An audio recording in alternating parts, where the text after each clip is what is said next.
Hi hello बच्चों, कैसे हो आप सभी। आई होप कि आप सभी अच्छे होंगे। सो फ्रेंड्स, आज हम नया चैप्टर काइनामेटिक्स या फिर मोशन इन स्ट्रेट लाइन शुरू करने वाले हैं।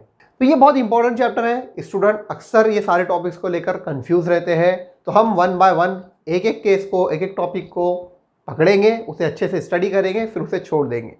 छोड़ेंगे नहीं, उसे पकड़ कर ही रखना है आपके दिमाग में। तो मैं हूं आपका दोस्त कफील अहमद और आपका इस यूट्यूब प्लेटफॉर्म पे फिजिक्स टेनमेंट पे वेलकम करता हूं। सो फ्रेंड्स, आज के इस लेक्चर के अंदर हम क्या स्टडी करने वाले हैं। तो सबसे पहले हम कुछ डेफिनेशंस देखेंगे, कुछ इंट्रोडक्शन वाली चीज़ें देखेंगे। उसके बाद आज हम सिर्फ सोनली डिस्टेंस और डिस्प्लेसमेंट इन दो क्वांटिटीज़ पर डिस्कस करेंगे, इसको समझेंगे और इस पर एग्जाम्पल सॉल्व करेंगे। हम ग्राफ्स अभी नहीं देखेंगे, ग्राफ्स को हम सबसे लास्ट पर लेंगे। सबसे पहले जो कुछ भी है जैसे distance, displacement, velocity, instant velocity, इसके बाद हम देख सकते हैं average speed, average velocity, acceleration, ये सब कुछ हम पहले केस देख लेंगे। इसके बाद हम इनके ग्राफ पर जाएंगे। ओके, तो चलिए शुरू करते हैं वन बाय वन। सबसे पहले हम देखते हैं कि मोशन क्या होता है। तो मोशन का बेसिक आइडिया तो आप जानते हैं कि अगर आपके कमरे में कोई चीज़ है, 1 घंटे पहले भी उसी जगह पर होती और 1 घंटे बाद भी वहीं पर है, तो आप क्या कहेंगे कि वो जो ऑब्जेक्ट जो भी था, सपोज एक बॉडी है या फिर एक टेबल है, उसको आप कहेंगे कि वो उसने मोशन नहीं किया। बराबर, क्यों? क्योंकि उसकी पोजीशन में चेंज नहीं आया टाइम के साथ।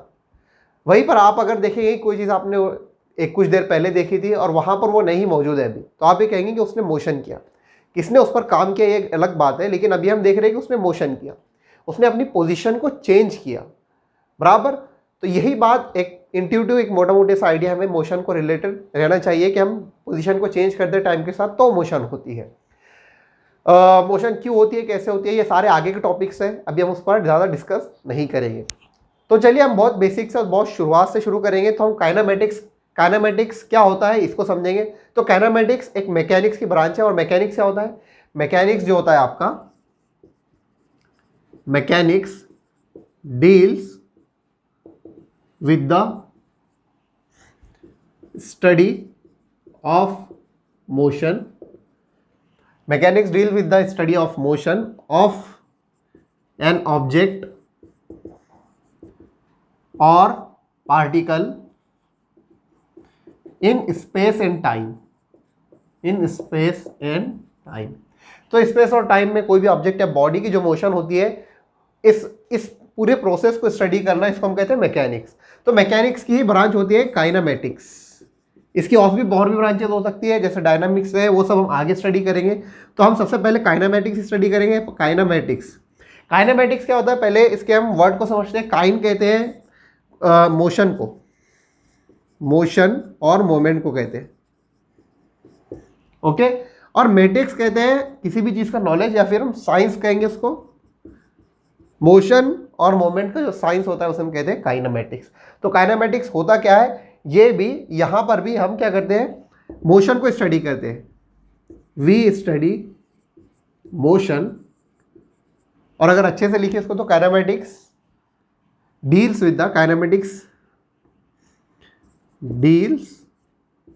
With the motion of an object regardless of its causes producing it। तो काइनेमेटिक्स क्या होता है? काइनेमेटिक्स में भी हम क्या करते हैं, मोशन से डील करते हैं, मोशन को स्टडी करते हैं, लेकिन उसमें एक फर्क बेसिक ये होता है कि हम वहां पर कॉजेस को डिस्कस नहीं करते। काइनेमेटिक्स में हम कॉजेस को डिस्कस नहीं करेंगे कि कोई मोशन हो रही है तो उसके पीछे की कॉज क्या है, क्यों हो रही है, कौन सी फोर्स काम कर रही है, ये सब कुछ हम इसमें स्टडी नहीं करेंगे। वो हम आगे स्टडी करेंगे डायनेमिक्स में पॉसिबली, लेकिन यहाँ पर हम उसको स्टडी नहीं करने वाले हैं। तो आई होप कि आपके क्लियर रहने चाहिए, जब हम काइनेमेटिक्स की बात करेंगे तो सिर्फ और सिर्फ मोशन की स्टडी करने वाले हैं। उसके फोर्सेस या फिर उसके पीछे की कॉजेस जो कुछ भी, हम उसको हाथ भी नहीं लगाएंगे। तो ये काइनेमेटिक्स है। और काइनेमेटिक्स के हम कहते हैं कि काइनेमेटिक्स में हम हमारे चैप्टर को जो नाम है एनसीईआरटी में, उसको हम मोशन इन स्ट्रेट लाइन कहते हैं। तो मोशन इन स्ट्रेट लाइन हम कवर करेंगे। इसको काइनेमेटिक्स 1D भी कहते हैं। काइनेमेटिक्स 1D 2D 3D होता है, हम उसको आगे स्टडी करेंगे। ठीक है, तो ये कुछ बेसिक और इंट्रोडक्टरी चीज़ें थी। चलिए बढ़ते हैं आगे। सो फ्रेंड्स, यहाँ पर कुछ पैरामीटर्स या फिर वेरिएबल्स हैं, अगर हम उसे समझ जाते हैं तो मोशन को स्टडी करना, उसे समझना हमारे लिए बहुत ईजी होगा। तो ये सारे पैरामीटर्स का हम स्टडी करेंगे डिटेल में, हर टॉपिक के साथ। हर टॉपिक मतलब ये सारे पैरामीटर को हम पहले 1D में स्टडी करेंगे, ये सारे पैरामीटर को फिर हम 2D में स्टडी करेंगे, ये सारे पैरामीटर्स को हम फिर रिलेटिव मोशन के अंदर स्टडी करने वाले हैं। तो 1 बाय 1 हम चेक करते जाएंगे। आप पूरा इत्मीनान रखिए, मैं पूरे आसानी से ईजीली आपको एक एक टॉपिक कवर करवाऊंगा। तो ये पैरामीटर्स क्या है, चलिए इसे देख लेते हैं। तो सबसे पहला है पोजीशन। ओके, पोजीशन, उसके बाद डिस्प्लेसमेंट है, डिस्टेंस है, वेलोसिटी है, वेलोसिटी में instant velocity and average velocity. इसके बाद स्पीड है, इंस्टेंट स्पीड और एवरेज स्पीड। इसके बाद है एक्सेलरेशन। ओके, तो ये 6 के 6 हमारे पैरामीटर और वेरिएबल है। हम हर टाइप की मोशन जो 1D 2D और रिलेटिव मोशन होती है, 3D का हमारे ज़्यादा काम नहीं है, तो हम सबको इन पैरामीटर के ज़रिए समझेंगे। और ये पैरामीटर अगर आपको अच्छे से क्लियर हो जाते हैं तो फिर आपके लिए सारी मोशन स्टडी करना बहुत ईजी हो जाएगा। तो आप बहुत कॉन्सेंट्रेट करें। देखो, अक्सर बच्चे ये शिकायत करते हैं कि उन्हें काइनेमेटिक्स समझ में नहीं आता। इसलिए नहीं समझ में आता कि आप कॉन्सेंट्रेट नहीं करते। अगर जैसी फोकस आपका बढ़ जाएगा, कॉन्सेंट्रेशन बढ़ जाएगा, तो आप अपने आप एक पैटर्न डिज़ाइन करना शुरू कर देंगे और उस पैटर्न के थ्रू आप अपने आप न्यूमेरिकल्स और एग्जाम्पल सॉल्व करेंगे। लेकिन सबसे ज़्यादा ज़रूरी है कि आप फोकस्ड रहें। तो आप अगर फोकस रहकर इसे स्टडी करेंगे तो आपके लिए बहुत ईजी टॉपिक है। ओके, तो आई थिंक आप ये सारे माइंडसेट के साथ तैयार होंगे। तो हम चलिए आगे बढ़ते हैं। फ्रेंड्स, अगर मोशन को स्टडी करना है, मोशन को समझना है, तो कुछ चीज़ें हमें क्लियर होनी चाहिए। जैसे फ्रेम ऑफ रेफरेंस क्या होती है, मोशन और रेस्ट का जो कॉन्सेप्ट है ये क्या है, ये सारी चीज़ें, इसका आइडिया हमें होना चाहिए। तो सबसे पहले हम देखते हैं कि फ्रेम ऑफ रेफरेंस क्या होती है। तो ये बात हम जानते हैं कि किसी भी ऑब्जेक्ट की पोजीशन को अगर स्पेसिफाई करना है, देखो पोजीशन अगर समझ में आएगी तो ही जाकर हम मोशन समझ सकते हैं। क्योंकि चेंज इन पोजीशन क्या होता है, चेंज इन पोजीशन ही तो हम मोशन को कहते हैं। Change in position with time, change in position with time is called motion. इसको हम मोशन कहते हैं। अगर इसके वाइस वर्सा केस रहेगा, मतलब ये रहेगा कि अगर पोजीशन में चेंजेस नहीं आ रहे तो हम क्या कहते हैं कि ऑब्जेक्ट इज एट रेस्ट। तो जो भी ऑब्जेक्ट है या पार्टिकल है या फिर बॉडी है, वो कैसे है, वो रेस्ट की हालत के अंदर है, रेस्ट की सिचुएशन में है। हाँ, अगर पोजीशन में उसके चेंज आ रहा है टाइम के साथ, तो हमें कहेंगे कि वो मोशन कर रही है। तो देखिए, मोशन के ताल्लुक से एक बात बहुत बेसिक है, और वो ये है कि अभी आपके सामने मैं खड़ा हूँ, ठीक है, तो मैं मोशन कर रहा हूँ, इधर मोशन कर रहा हूँ, फिर इधर मोशन कर रहा हूँ। अगर आपसे किसी ने पूछा कि मैं कैसे मोशन कर रहा हूँ, तो आप बोलेंगे दाएं या बाएं, सीधे हाथ तरफ या उल्टे हाथ तरफ। आपसे और पूछा डिटेल में तो आप कहेंगे मैं आपकी तरफ आ रहा हूँ या आपसे दूर जा रहा हूँ। तो आप इस तरीके से स्पेसिफाई करते हैं जनरल जो हमारी लैंग्वेज होती है फिर आम दुनिया में। लेकिन जब आप फिजिक्स में आते हैं तो फिजिक्स में इस तरीके से आप डिफाइन नहीं कर सकते। फिजिक्स में बहुत स्पेसिफाई करना पड़ता है आपको कि पोजीशन किस पॉइंट पे है। तो मैंने इससे पहले भी आपको बता चुका हूँ कि जब भी हमको किसी भी ऑब्जेक्ट या पार्टिकल की पोजीशन को स्पेसिफाई करना होता है, उसे बताना होता है, उसे लोकेट करना होता है, तो हम कार्टेशियन कोऑर्डिनेट सिस्टम यूज़ करते हैं। कार्टेशियन कोऑर्डिनेट सिस्टम हम जानते हैं, प्रीवियस लेक्चर में बहुत अच्छे से स्टडी कर चुके हैं। आपने अगर वो लेक्चर्स नहीं देखे हैं वेक्टर्स के, तो आप जाके प्लीज़ ज़रूर विजिट करके आइए, क्योंकि यहाँ पर उसका काम हमें पढ़ने वाला है। तो यहाँ पर हम देखते हैं कि ये कार्टेशियन कोऑर्डिनेट्स होते हैं एक्स और वाई, और एक्स जो है तो ये एक डायमेंशन है, वाई जो है तो एक डायमेंशन है, और यहाँ पर एक और डायमेंशन हम लेते हैं जेड। ओके, ये जेड एक्स जो है तो आप समझ लो लेंथ के लिए हम यूज़ करेंगे, वाई जो है तो हाइट के लिए, और ये जेड जो है तो डेप्थ के लिए हम यूज़ करेंगे। तो ये कार्टेशियन कोऑर्डिनेट्स होता है। हम यहाँ पर एक स्टार्टिंग ओरिजिन लेते हैं ओ, और इसी के रिस्पेक्ट में बताते हैं कि कौन सी पोजीशन कहाँ पर है। और ये बहुत मतलब सिंपल बात है, ऐसा नहीं कि कोई यहाँ पर दूर की कौड़ी लेके आए हम। आप रेगुलर लाइफ में भी जब किसी की पोजीशन बताते हैं, अपनी पोजीशन बताते हैं, तो आप एड्रेस कैसे लिखते हैं कि मैं ये रोड पे रहता हूँ, मैं फला ऑफिस के करीब हूँ, मैं फला ऑफिस से दूर हूँ, मेरा जो है तो घर जो है तो मंदिर के पास है, मस्जिद के पास है, चर्च के पास है, ऐसा आप लिखते हैं इस तरीके से। मतलब आप एक रेफरेंस पॉइंट बताते हैं कि मस्जिद एक रेफरेंस पॉइंट है, मंदिर एक रेफरेंस पॉइंट है, स्कूल एक रेफरेंस पॉइंट है। ये क्या है, ये सब रेफरेंस पॉइंट है। तो वो ओरिजिन है, यहाँ पर वो ओरिजिन है, और उसी के रिस्पेक्ट में आपके घर का या फिर आपका जो है तो पोजीशन आप स्पेसिफाई करते हैं। बस यही काम हम फिजिक्स में करते हैं। तो ये तीन कोऑर्डिनेट, ये कोऑर्डिनेट सिस्टम एक्स वाई और जेड हम ये यूज़ करेंगे पोजीशन को स्पेसिफाई करने के लिए। तो ये बात आपको क्रिस्टल क्लियर रहनी चाहिए कि जब भी पोजीशन को स्पेसिफाई करना है तो हम ये कार्टेशियन कोऑर्डिनेट यूज़ करेंगे। अब देखिए यहाँ पर इससे भी हमारा काम नहीं चलने वाला है मोशन को स्टडी करने के लिए। अब आप पूछेंगे कैसे, तो इसलिए कि हम जानते हैं कि मोशन हम कैसे बताएंगे कि कोई चीज़ मोशन कर रही है, तो टाइम के साथ उसका जो रिश्ता है उससे आप बता पाएंगे। कुछ देर पहले अगर कोई चीज़ वहाँ पर मौजूद थी, फॉर एग्जांपल टेबल पर रखी हुई थी, अब वो नहीं है, ठीक है, या फिर टेबल ही नहीं है, तो टेबल ने क्या किया, मोशन किया। तो आपने कैसे बताया कि उसने मोशन किया, वो टाइम के साथ उसका जो रिश्ता है, टाइम के साथ वो चेंजेस हो रहे हैं, उसको आप कहते हैं कि उसकी पोजीशन में चेंजेस हुए टाइम के साथ, उसे आप कहते हैं मोशन कहते हैं, ठीक है। तो यहाँ पर टाइम भी हमें चाहिए।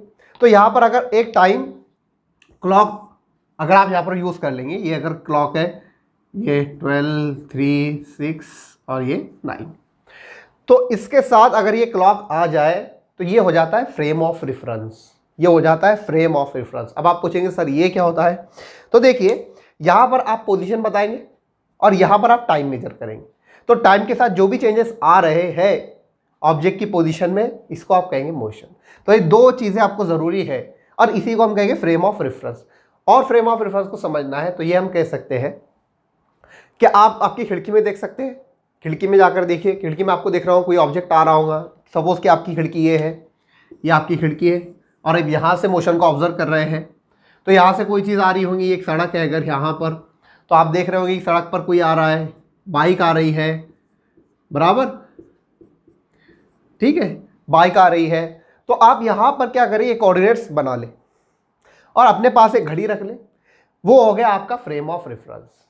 ये आपका फ्रेम ऑफ रेफरेंस है, मेरा फ्रेम ऑफ रेफरेंस नहीं है। आप देख रहे खिड़की से, फॉर एग्जांपल जैसे आप मोबाइल से झांक रहे, तो आप बताएंगे कि हाँ ये ऑब्जेक्ट, अगर ये ओरिजिन आप मान लें, यहाँ पर ये ओरिजिन मान लें अगर आप इसको, तो आप यहाँ पर बताएंगे हाँ बाइक जो तो एक्स डायरेक्शन में इस तरफ जा रही है और उसके फला टाइम पे वो ये यहाँ पर इस पोजीशन पे होंगी। ये आदमी जो तो इधर आ रहा है, ओरिजिन से इतना दूर है और उसकी पोजीशन जो है तो वो नेगेटिव डायरेक्शन में, मतलब इधर आ रहा है, पॉजिटिव इधर है तो नेगेटिव इधर है, एक्स की नेगेटिव डायरेक्शन में आ रहा है। तो ये क्या हो गया, ये फ्रेम ऑफ रेफरेंस हो गया। तो फ्रेम ऑफ रेफरेंस में हम क्या करते हैं, जहां से आप मोशन को ऑब्जर्व करते हैं उसे हम कहते हैं फ्रेम ऑफ रेफरेंस। मोशन को जहां से ऑब्जर्व करते हैं उसको कहते हैं फ्रेम ऑफ रेफरेंस। एक इंटरेस्टिंग फैक्ट मैं आपको बताता चलूँ कि फ्रेम ऑफ रेफरेंस या फिर मोशन हमेशा रिलेटिव होती है। अब आप पूछेंगे ऐसा कैसे, बहुत से लोग लिटरल होते हैं, मतलब वो समझते हैं रिलेटिव बोले तो रिश्तेदार, तो मोशन हमेशा रिलेटिव होती है मतलब रिश्तेदार होती है, ऐसा नहीं होता। इसका लिटरल मीनिंग हमें नहीं देना है, हमें समझना है कि रिलेटिव होती है इसका मतलब क्या है। इसका मतलब ये होता है, एक चीज़ होती है जो हकीकत है, वो सबके लिए हकीकत है, जैसे सूरज का निकलना, तो पूरी दुनिया वालों के लिए सूरज का निकलना क्या एक हकीकत है, तो ये रिलेटिव नहीं होगा, मतलब वो सिर्फ मेरे लिए नहीं होगा कि भाई मुझे दिख रहा है कि सूरज निकल रहा है, बाकी दूसरा किसी को नहीं दिख रहा है कि सूरज नहीं निकल, ये रिलेटिव नहीं, ठीक है। हाँ रिलेटिव क्या है, मेरा पर्सनल एक्सपीरियंस क्या है, बराबर। तो पर्सनल एक्सपीरियंस ये कि मैं 4 बजे उठता हूँ, सुबह 3 बजे उठता हूँ, 5 बजे उठता हूँ, ये मेरे से रिलेटेड है, तो इसको हम कहेंगे रिलेटिव। और सूरज का निकलना क्या है, ये यूनिवर्सल है, सबके लिए सेम है, पूरे जो हमारी दुनिया है सारे इंसानों के लिए वो क्या है, सबके लिए सेम है, तो वो रिलेटिव नहीं होगा। तो रिलेटिव क्या होता है कि वो किसी पर्सन से अटैच होता है या फिर किसी खास चीज़ से अटैच होता है। तो ऐसे ही मोशन जो है तो वो रिलेटिव होती है। अब आप पूछेंगे ऐसा कैसे, तो देखो मैं एक एग्जांपल देता हूँ आपके लिए।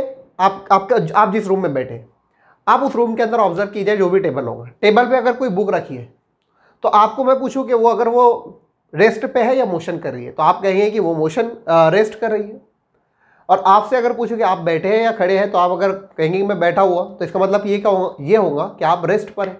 अब देखिए आप बुक को देख रहे हैं, बुक आपके लिए रेस्ट पर है, लेकिन अगर कोई पर्सन, सपोज कर ले कोई पर्सन है जो चांद पर है, अगर वो चांद से आपको देख रहा है, बुक को देख रहा है, तो उसके लिए तो बुक रेस्ट पर नहीं हुई ना, उसके लिए तो बुक भी मोशन कर रही है, क्योंकि पूरी की पूरी अर्थ जो है तो वो मोशन कर रही है। तो ये एक एग्जाम्पल दिया मैंने।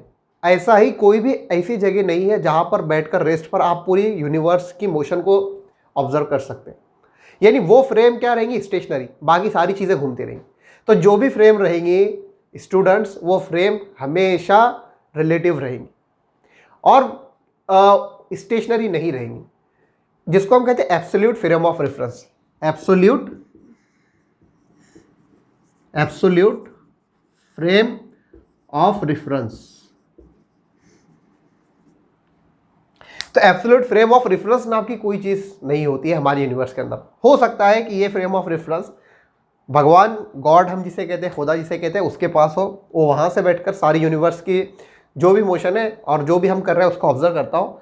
हमारे लिए वो स्टेशनरी है और सारी चीज़ें घूम रही हैं, वो देखकर वो शायद हमें देख रहा होगा, ऑब्जर्व कर रहा होगा, तो उसकी फ्रेम ऑफ रेफरेंस जो हो सकती है हम उससे कह सकते हैं कि वो एब्सोल्यूट है। लेकिन हमारे लिए इस यूनिवर्स के अंदर कोई भी फ्रेम जो है तो एब्सोल्यूट फ्रेम ऑफ रेफरेंस नहीं हो सकती है। कोई भी चीज़ जो है तो मोशन कर रही है वो रिलेटिव के अंदर कर रही है। अब जैसे एक और एग्जांपल लेते हैं, जैसे आप कार में बैठे, तो कार में आप जब बैठे तो कार के अंदर आपको जो कुछ भी दिखाई दे रहा है वो स्टेशनरी है। बाकी आप बाहर जैसे ही देखेंगे तो बाहर आपको सारी चीज़ें पीछे जाती दिखाई देंगी, बराबर। इसी तरीके से आप अगर बाहर खड़े हैं सड़क पर, तो सड़क पर जैसे आप खड़े तो आपको एक कार मोशन करती हुई दिखाई देगी आगे की तरफ, या फिर लेफ्ट या राइट, जो भी आप कह सकते हैं। कार के अंदर जो शख्स बैठा है वो आपको देख रहे होंगे, आप पीछे की तरफ जा रहे हैं, उसके आसपास जो भी 4-5 लोग होंगे उसको वो सभी स्टेशनरी दिखाई दे रहे होंगे। तो इससे क्या अंदाज़ा होता है? इससे अंदाज़ा होता है कि मोशन रिलेटिव होती है, मोशन रिलेटिव होती है और फ्रेम ऑफ रेफरेंस भी हमारी रिलेटिव होती है। तो एब्सोल्यूट फ्रेम ऑफ रेफरेंस नहीं होती है। ये एक इंटरेस्टिंग पॉइंट था जो मैंने आपके सामने एक्सप्लेन किया। चलिए बढ़ते हैं नेक्स्ट टॉपिक की तरफ। सो फ्रेंड्स, यहाँ पर एक और इंपॉर्टेंट पॉइंट आपको ध्यान में रखना है, और वो ये है कि यहाँ पर आपने देखे 3 कोऑर्डिनेट्स है, एक्स वाई जेड, 3 डायमेंशन में आप इसको समझते हैं। ये एक डायमेंशन है, दूसरी और ये 3। ये हमारी जो रियल वर्ल्ड है जिसमें 3 डायमेंशन से होते हैं उसको ही रिप्रेजेंट करता है पेपर पर। ये पेपर है समझो, प्लेन जिसको हम कहते हैं, उस पर रिप्रेजेंट करता है 3 डायमेंशन को। तो अब देखिए, अगर मोशन सिर्फ एक ही डायरेक्शन में हो रही है, एक ही डायमेंशन में हो रही है, जैसे एक्स में हो रही है, या फिर सिर्फ वाई में हो रही है, बराबर, वाई में हो रही है, या फिर एक्स में हो रही है आगे पीछे, या फिर जेड में हो रही है अंदर इधर बाहर, अंदर बाहर, तो ऐसी मोशन को जिसमें सिर्फ एक ही कोऑर्डिनेट चेंज हो रहा है, एक ही कोऑर्डिनेट चेंज हो रहा है, सिर्फ एक्स हो रहा हो, या फिर सिर्फ वाई हो रहा हो, या फिर जेड हो रहा हो, तो ऐसी मोशन को हम कहेंगे वन डायमेंशन मोशन। यहां पर आप लिख सकते हैं कि if only one coordinate changes then motion is said to be in one dimension or in straight line, तो आप इससे समझ गए होंगे कि मोशन अगर एक डायमेंशन में हो रही है तो उसे 1D मोशन कहेंगे, मोशन इन स्ट्रेट लाइन में हम उसको कह सकते हैं, ठीक है, बराबर। अब इसी के साथ अगर 2 वेरिएबल चेंज हो रहे हैं, मतलब एक्स और वाई या फिर एक्स और जेड, इस तरीके से 2 वेरिएबल चेंज हो रहे हैं, 2 कोऑर्डिनेट चेंज हो रहे हैं, तो उसे हम कहेंगे 2 डायमेंशनल मोशन, या फिर मोशन इन प्लेन में हम उसको कहते हैं, जो कि नेक्स्ट चैप्टर है। इसी के साथ अगर तीनों हो रहा है तो मोशन हम कहेंगे मोशन इन 3 डायमेंशंस, बराबर। तीनों कोऑर्डिनेट्स अगर चेंज हो रहा है एक्स वाई जेड, तो हम उसे कहेंगे 3 डायमेंशंस, मोशन इन 3 डायमेंशन। जैसे एक्स और वाई में ये चेंजेस आ रहे हैं इस तरीके से, और एक्स वाई जेड में हम देखेंगे कि अगर यहाँ से मैं शुरू करूँ इस तरफ, यहाँ से, तो यहाँ से अगर मैं इस तरफ आ रहा हूँ ऐसे, तो आप देख रहे होंगे एक्स में भी आगे बढ़ रहा हूँ, वाई में भी मैं ऊपर जा रहा हूँ, और जेड में भी आगे आ रहा हूँ। तो ये क्या हो गया? Motion in 3 dimension. ओके, तो ये 3 केस आपको ध्यान में रहना चाहिए। अभी हम ज़्यादा स्टडी का हमारा जो मेन कंसर्न है वो है मोशन इन 1 डायमेंशन या फिर motion in straight line.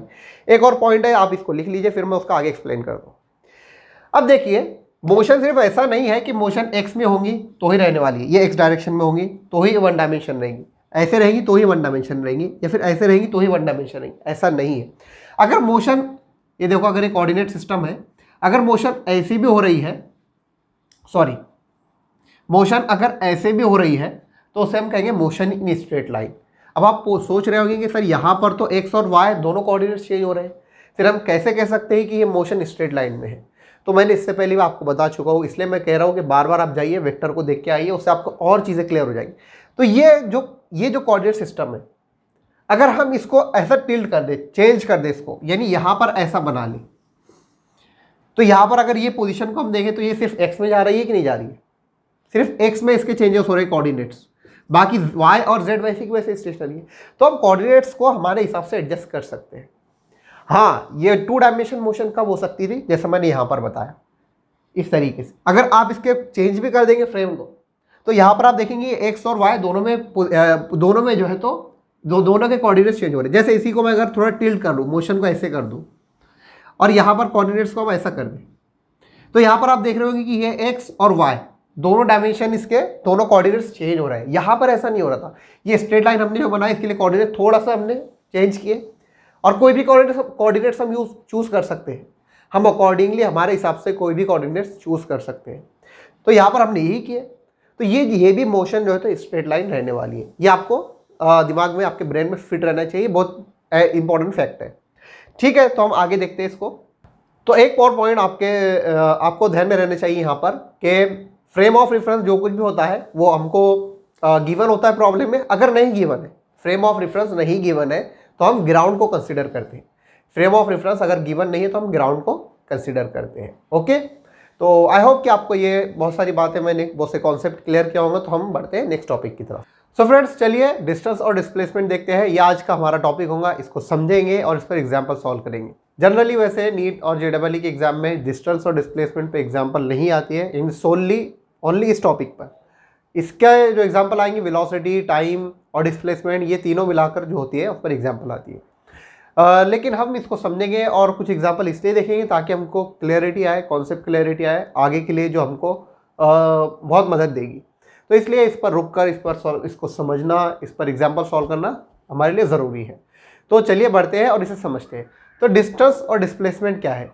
I think आपको एक रफ आइडिया तो होगा ही कि डिस्टेंस और डिस्प्लेसमेंट क्या होता है। तो डिस्टेंस हम कहते हैं कि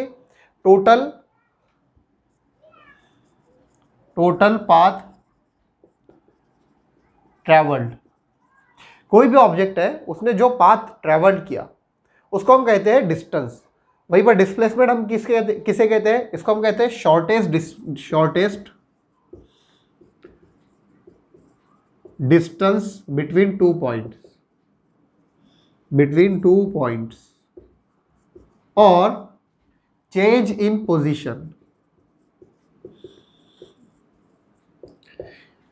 हम इसे कहते हैं shortest distance between two points या फिर चेंज इन पोजीशन। तो जो भी ऑब्जेक्ट की पोजीशन में चेंजेस आएंगे उसे हम डिस्प्लेसमेंट कहते हैं। चलिए इसको एक एग्जांपल के थ्रू समझते हैं। तो अगर मैं एक एग्जांपल दूं आपके लिए, और वो एग्जांपल ये है कि सपोज कीजिए कि हमें यहाँ पर इस पॉइंट से, ये आपका घर है और आपका स्कूल यहाँ पर है।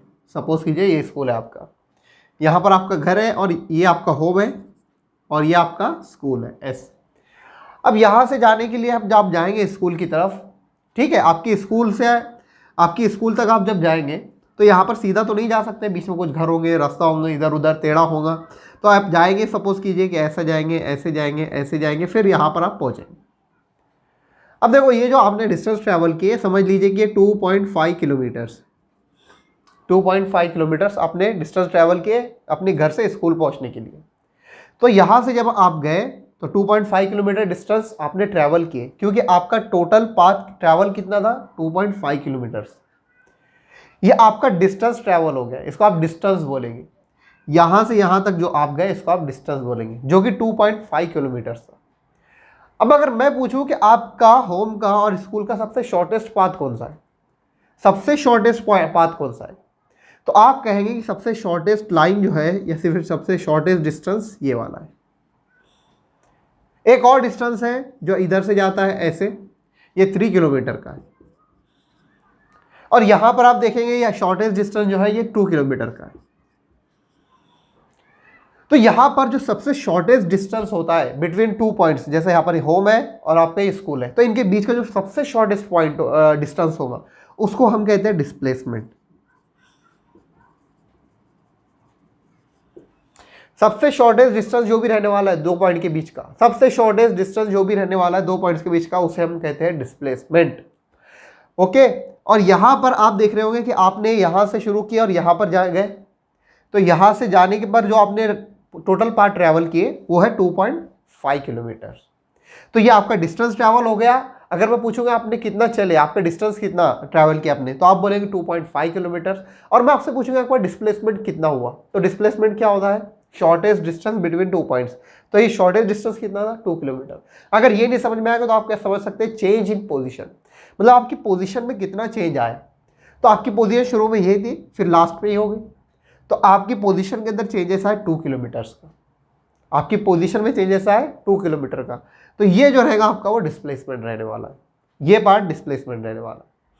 जब भी याद रखिए चेंज इन पोजीशन, चेंज की हम जब भी बात करेंगे आगे, ये पॉइंट्स आप ध्यान में रख लीजिए, चेंज की हम जब भी बात करेंगे इसका मतलब होता है final minus initial, final minus initial. तो जैसे हम चेंज इन पोजीशन की बात करें तो उसमें से हम फाइनल में से माइनस करेंगे इनिशियल को, ये इसका मैथमेटिकल मीनिंग होता है, ये भी हम यूज करने वाले आगे। तो बहरहाल यहां पर आपको ध्यान देना है कि ये होता है आपका डिस्प्लेसमेंट और ये होता है डिस्टेंस। एक और एग्जांपल लेते हैं, सपोज कीजिए यहां पर पहाड़ियां है, ये पहाड़ियां है, ठीक है, ये पहाड़ियां है पूरी। अब ये पहाड़ियां है, अब यहां से ये मेरा गांव है फॉर एग्जांपल, ये मेरा यहां पर ये मेरा सिटी है, या फिर आपका सिटी किसका भी सिटी हो सकता है, और हमको जाना है यहां पर, ये दूसरे सिटी में, यहां पर जाना है दूसरे सिटी के अंदर, ये हम इसको सिटी ए और इसको सिटी बी नाम दे देते हैं। अब यहां पर जब जाना है तो बीच में सब ये पहाड़ियां वगैरह आती है, ये सब पहाड़ियां है, ठीक है, ये सब पहाड़ियां हैं। अब यहाँ से जब आप जाएंगे तो एक घाट बना हुआ होगा, आप घाट से जा रहे हैं इधर इधर इधर इधर इधर, फिर आप जाकर यहाँ पर पहुँच गए इस पॉइंट। अब जैसे ही यहाँ पर पूछा मैंने कि आप कितनी दूर से आए, कितना डिस्टेंस ट्रैवल की, तो आप बोलेंगे डिस्टेंस ट्रैवल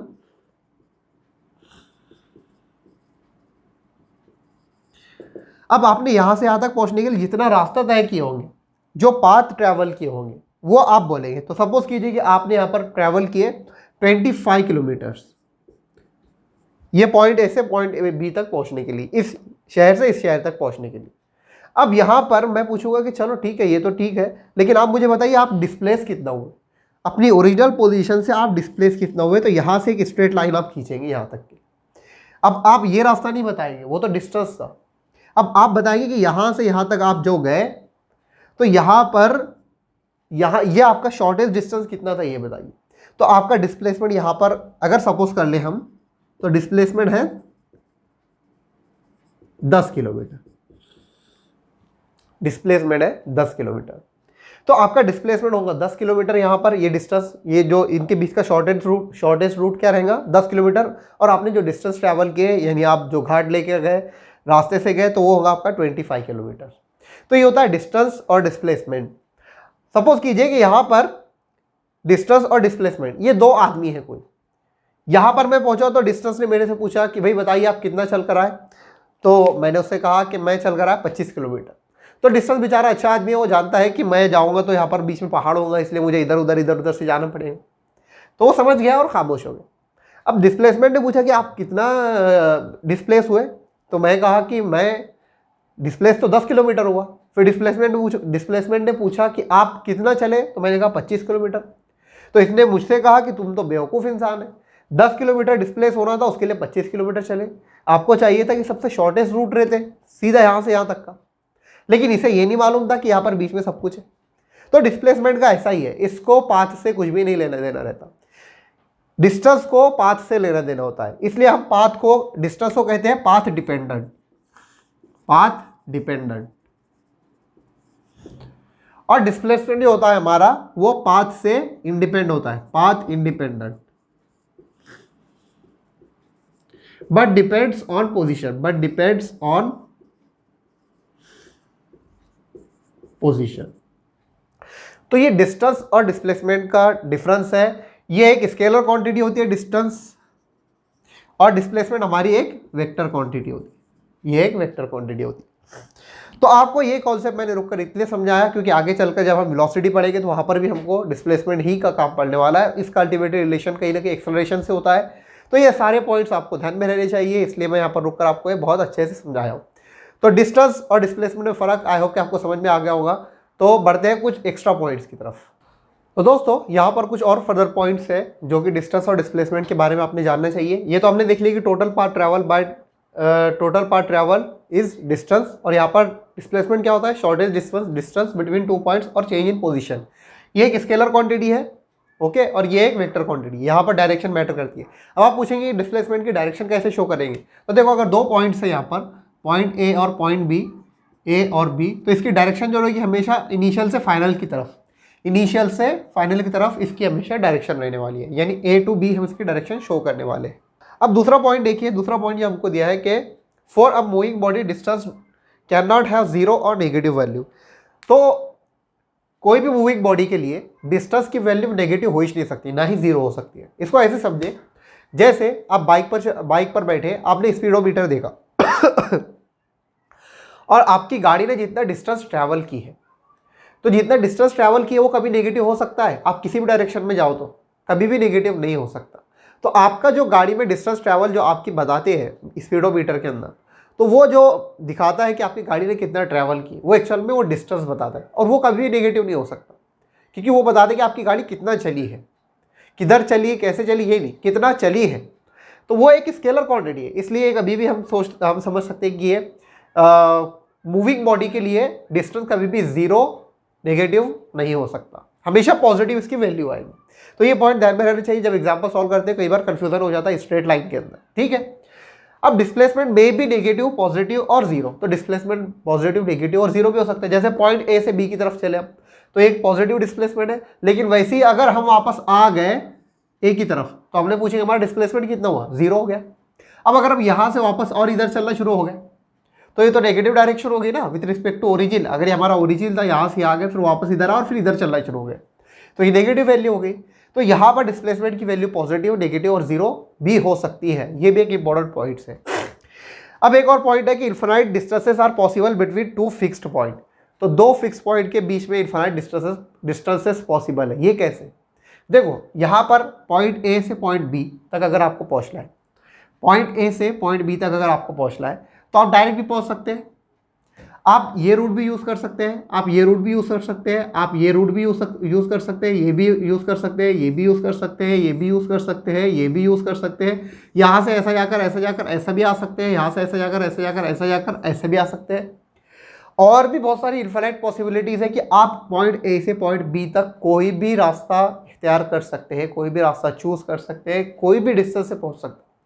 तो इन्फिनाइट, इसका मतलब ये है कि infinite distances are possible between two fixed point. वहीं पर डिस्प्लेसमेंट को देखते हैं, तो only single value of displacement is possible between two fixed point को। तो कोई भी दो फिक्स पॉइंट के बीच में डिस्प्लेसमेंट की सिर्फ सिंगल वैल्यू यहाँ पर हो सकती है। जैसे यहाँ पर हमने देखे थे, तो ए से बी तक पहुँचने में सिर्फ ये वाला डिस्टेंस, जो सबसे शॉर्टेस्ट रूट होगा, वही डिस्प्लेसमेंट होगा। तो सिर्फ ए की जो तो वैल्यू हो सकती है डिस्प्लेसमेंट की, बाकी मल्टीपल वैल्यूज नहीं हो सकती है। हाँ, डिस्टेंस है इसकी इनफाइनाइट वैल्यूज हो सकती है। एक नोट आपको ध्यान में रखना है कि if motion is in straight line without change in direction, that distance is equals to magnitude of displacement. तो फॉर एग्जांपल, अगर मोशन स्ट्रेट लाइन पे हो रही है, तो हमारा अगर ये ओरिजिन है, यहाँ से इसने चलना शुरू किया कोई भी ऑब्जेक्ट ने और वो यहाँ तक पहुँचा, तो ये अगर ये 0 है, ये 1 है, ये 2 है, ये 3 है, 3 तक पहुँचा, तो यहाँ पर हम देख रहे होंगे कि डिस्प्लेसमेंट कितना हुआ, 3, और हमारा डिस्टेंस ट्रैवल कितना हुआ, डिस्टेंस ट्रैवल भी हम देख सकते हैं कि वो 3 हुआ। ओके, अब यहाँ पर आप पूछेंगे सर मैग्नीट्यूड की क्या जरूरत है, डिस्प्लेसमेंट भी लिख सकते हैं। देखो, अगर यहाँ पर अगर ये रिवर्स आता 0 से 1 2 3 -3 की तरफ आता, तो यहाँ पर मैं आपसे डिस्टेंस ट्रैवल पूछता तो आप कहते हैं 3, क्योंकि यहाँ पर तो हमको साइन से लेने देना कुछ भी नहीं है, और यहाँ पर डिस्टेंस जो होता है हमेशा पॉजिटिव होता है। यहाँ पर हमने पॉइंट देखे थे। लेकिन यहाँ पर मैं पूछूंगा डिस्प्लेसमेंट कितना हुआ, तो आप बोलेंगे कि सर डिस्प्लेसमेंट तो एक वेक्टर क्वांटिटी है और ये डायरेक्शन के साथ आता है, और ये नेगेटिव साइन तो नेगेटिव एक्स को शो करता है, मतलब एक्स की नेगेटिव डायरेक्शन शो करता है। तो यहाँ पर ये कितना हो जाएगा, -3 हो जाएगा। तो जब इसका मैग्नीट्यूड लेंगे तो वो कितना आ जाएगा, 3, जो कि स्केलर क्वांटिटी यानी डिस्टेंस के बराबर रहने वाला है। तो ये बात है कि आपको डिस्टेंस, अगर मोशन स्ट्रेट लाइन में हो रही है और उसमें कोई भी डायरेक्शन में चेंजेस नहीं आ रहे, मतलब इसी एक ही डायरेक्शन में हो रहा हो, वापस नहीं पलटना चाहिए, तो आप कह सकते हैं कि हमारा डिस्टेंस जो रहने वाला है वो मैग्नीट्यूड ऑफ डिस्प्लेसमेंट के बराबर रहेगा। एक और पॉइंट है, और वो ये है कि डिस्टेंस जो होता है वो हमेशा ग्रेटर दैन और इक्वल्स टू होता है डिस्प्लेसमेंट। कभी भी डिस्प्लेसमेंट डिस्टेंस से ज़्यादा नहीं हो सकता, आप खुद गौर कीजिए। यहाँ पर हमने एक एग्जाम्पल देखे, मैग्नीट्यूड ऑफ डिस्प्लेसमेंट कभी भी डिस्टेंस से ज़्यादा नहीं हो सकता। जैसे यहाँ पर हमने देखे थे कि शॉर्टेस्ट रूट हमेशा एक ही रहने वाला है। ये देखो, अगर मैं यहाँ पर लिखूँ आपके लिए, पॉइंट ए है और ये पॉइंट बी है, यहाँ तक जाना है, तो यहाँ से यहाँ तक का अगर डिस्टेंस है हमारा, ये हमने डिस्टेंस ट्रैवल की, तो डिस्टेंस और डिस्प्लेसमेंट क्या हो गया, सेम हो गया।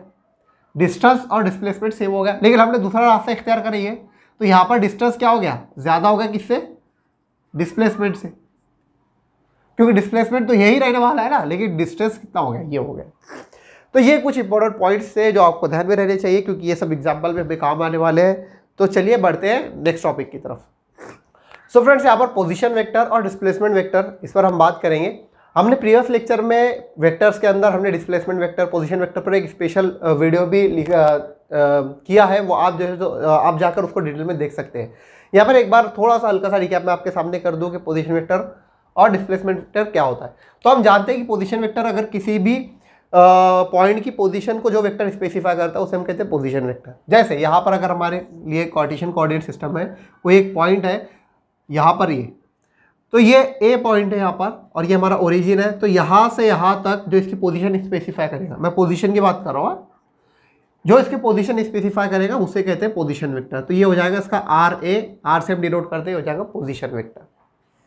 ओके, अगर इसको मुझे स्पेसिफाई करके लिखना है तो मैं लिख सकता हूँ R A vector is equals to x1 I cap plus x2 J cap plus y1 J cap plus z1 K cap. ये हम इसको लिख सकते हैं यहाँ पर, ठीक है।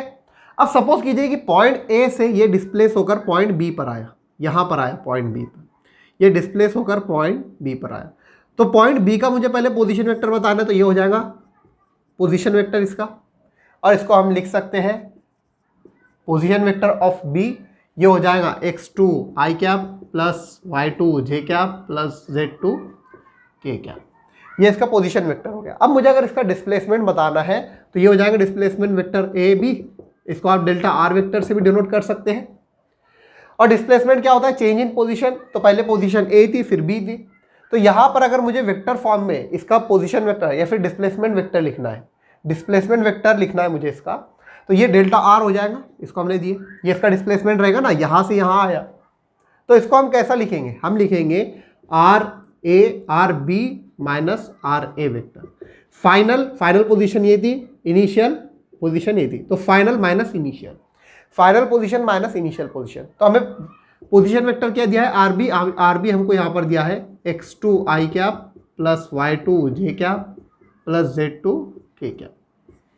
ओके, अब यहाँ पर माइनस हमको क्या दिया है, आर ए वेक्टर ये दिया है x1 I cap plus y1 J cap plus z1 K cap. अब इनको माइनस करेंगे तो हम देख सकते हैं कि आई और आई क्वांटिटी, जे और जे क्वांटिटी, ये सिमिलर क्वांटिटीज, तो एक साथ लिख लेंगे हम, आई और आई को कॉमन ले लेंगे तो हो जाएगा x2 माइनस x1 और ये आई कैप बाहर common plus y2 minus y1 और जे कैप बाहर कॉमन और z2 minus z1 K cap बाहर कॉमन। तो ये हो गया आपका डिस्प्लेसमेंट वेक्टर, ये हो गया आपका डिस्प्लेसमेंट वेक्टर। तो डिस्प्लेसमेंट वेक्टर ये होता है, और इस पर हमने एग्जाम्पल भी किए थे, आप जाकर वहाँ पर चेक कीजिए, बहुत अच्छे से और इजीली हमने एक्सप्लेन किए थे। तो ठीक है, बढ़ते हैं अब हमारा इंपॉर्टेंट पार्ट जो कि न्यूमेरिकल्स है। न्यूमेरिकल्स फेवरेट पार्ट है क्योंकि उससे हमें पहले तो एग्जाम में ज़्यादातर न्यूमेरिकल्स ही जाती है और कॉन्सेप्ट बेस होती है, और इससे हमें कॉन्सेप्ट और ज़्यादा क्लियर हो जाते हैं। तो चलिए बिना किसी देरी के हम न्यूमेरिकल्स की तरफ बढ़ते हैं।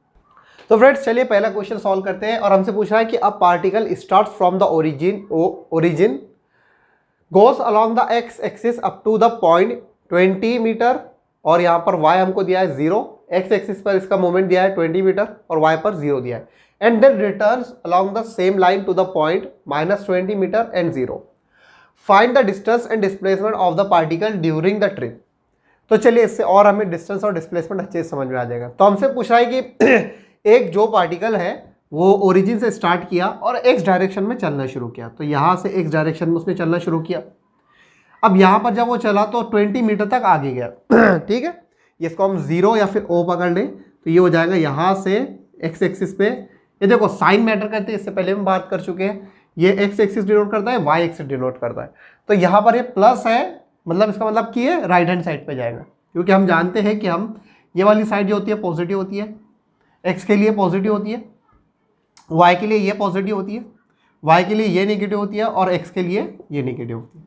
तो ये साइड गया, इसका मतलब ये है कि वो यहाँ पर 20 मीटर सपोज कर ले, यहाँ पर है 20 मीटर, तो यहाँ तक गया, and then returns along the same line to the point, और फिर वहाँ से रिटर्न हो गया, वहाँ से रिटर्न किधर हुआ -20, मतलब जितना इधर चला था अब यहाँ से रिटर्न होकर वापस इतना और चला, तो यहाँ पर आया पहले, फिर यहाँ से और चला, ये हो गया -20, ये इधर पॉजिटिव और इधर नेगेटिव।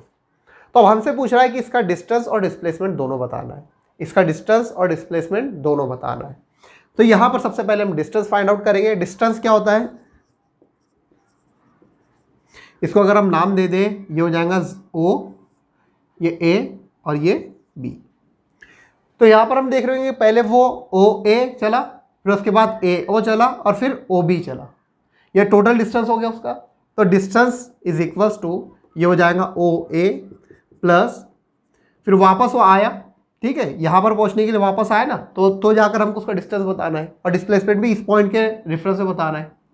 तो ये हो जाएगा OA plus OA plus AO plus OB। अब यहां पर OA हमको कितना दिया है 20, वापस ये AO की तरफ आया, मतलब कितना प्लस 20, फिर वापस ये OB की तरफ गया। तो यहां पर माइनस नहीं लिखना, क्योंकि मैं पहले ही बता चुका हूं कि ये एक स्केलर क्वांटिटी है। दूसरी बात ये है कि ये कभी भी नेगेटिव या जीरो नहीं हो सकता, कभी भी नेगेटिव या जीरो नहीं हो सकता। डिस्टेंस ट्रैवल कभी भी नेगेटिव और जीरो नहीं हो सकता।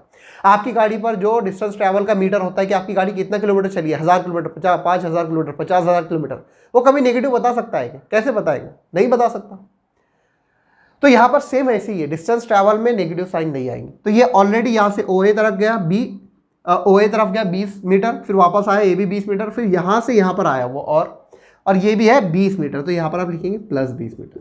तो टोटल डिस्टेंस इसने कितना ट्रैवल किया? इसने ट्रैवल किया 60 मीटर।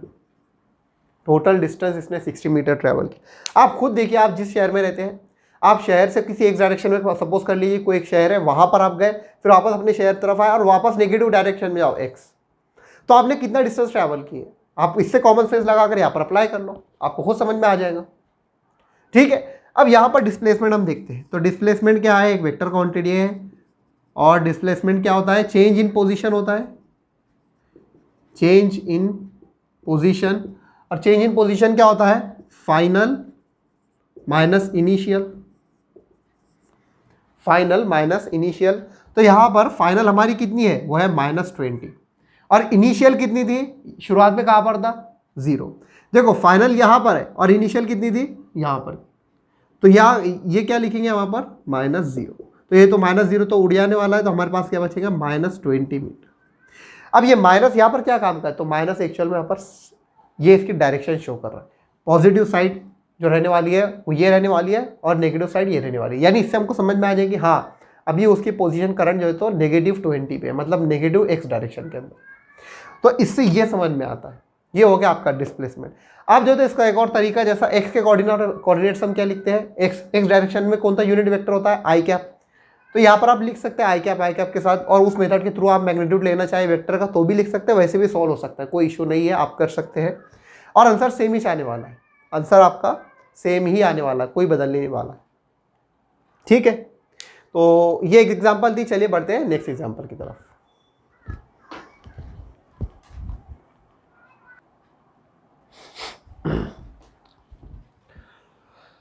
सो फ्रेंड्स, बहुत इंटरेस्टिंग क्वेश्चन है और हमसे पूछ रहा है कि a particle goes along a quadrant of a circle of radius 10 meter from A to B.